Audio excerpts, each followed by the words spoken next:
So, teacher. Stop playing games, you're wasting your life.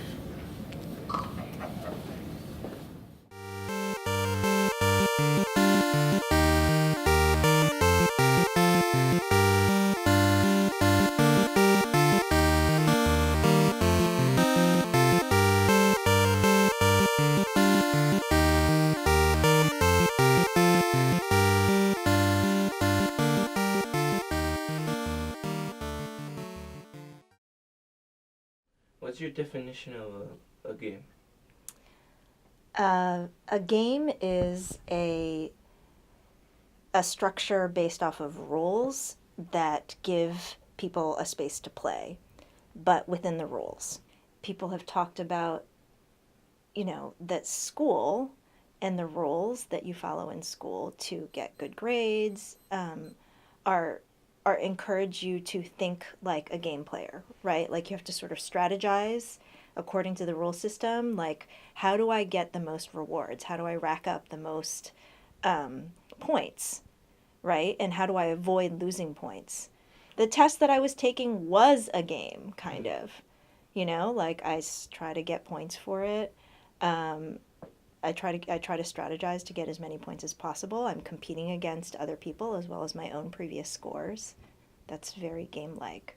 So how can educational games be used? I think that I'm not sure that I necessarily agree with the concept of educational games, but rather thinking about games as having potential for education across the board.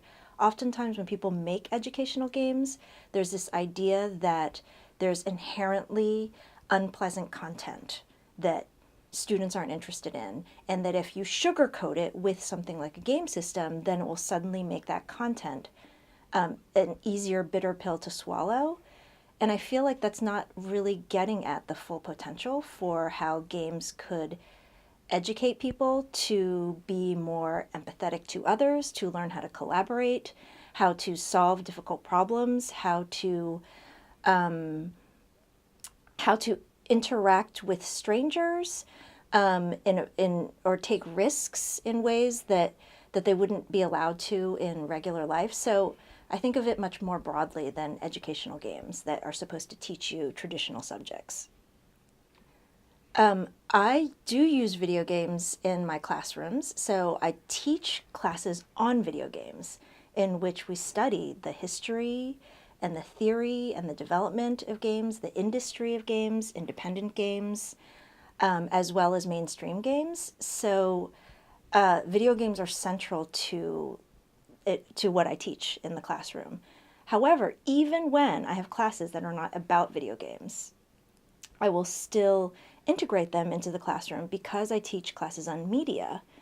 And video games are arguably the most dominant, ubiquitous media form of our current moment. And so it's really hard to think about media without intersecting with the medium of video games.